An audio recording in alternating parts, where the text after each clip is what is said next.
thoughts and desires, whether we are planned or the result of a one-night stand, and I've never asked the circumstance surrounding my conception. Because when you ask for the questions, you can't hide from the answers, so I pretend as though I don't want to know.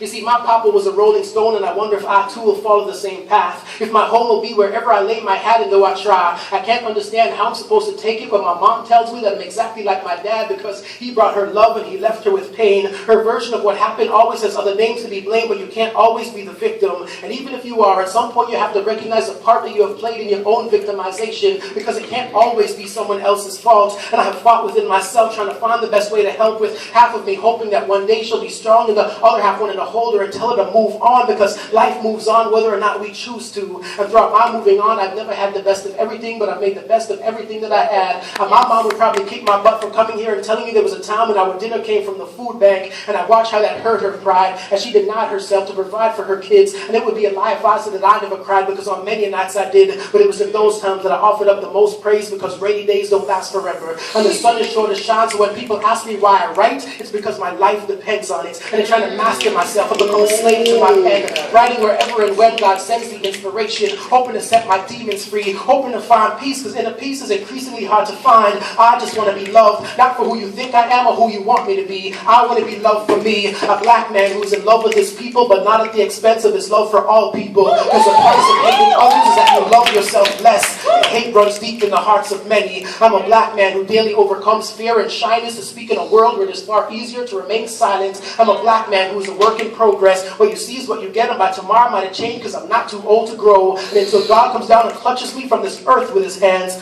nothing will ever stop the making of this man.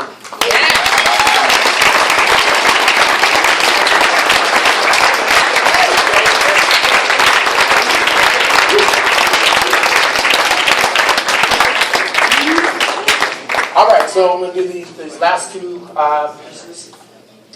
As men, many of us tend not to see women as complete human beings, so instead we break them down into parts, using Barbie doll images to determine who and what women really are. We've gone so far that we made some women hate themselves. Dark skin still isn't right. There are products on store shelves to make dark skin light, for the closer it gets to white, the greater the chance that she might get a blind. Instead of fixating on her skin color, she can worry about her cup size, because as men, we have some women staring at their chest, not satisfied with the size of their breasts, taking matters into their own hands, resorting to surgical implants, watching as their cup size grows. Young children are being born fed on hormones laced with silicone, as our misogyny condones us being anti-women, because we don't love women, we just love some parts of women. But the sum of her parts is her essence. Age is both wisdom and a blessing, and some women don't want to age, wishing that they could be 25 for the rest of their days, going under the knife, allowing surgeons to stretch their face, cutting the years and the wrinkles away, not recognizing the beauty of the age, or age's beauty, because she has been broken down into parts, having her worth tied to some of her parts, but the sum of her parts is her beauty. As men continue to compartmentalize her into thick thighs and booty, because you know it's our duty to find the woman with the nicest ass, and to compensate for those who don't have stores and are selling underwear with pads, while those who too much are taking fat from the back and are putting it in their lips. And we wonder why some women speak so much,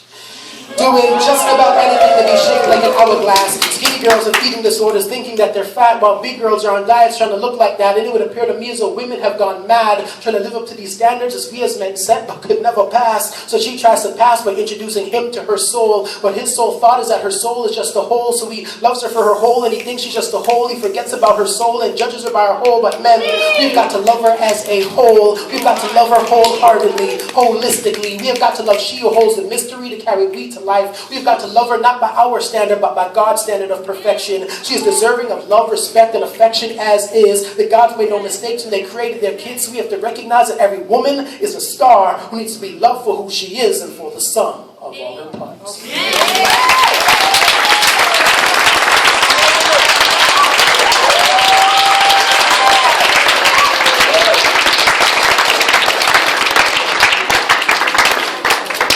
So before I do this last poem, I just want to thank you guys for coming out and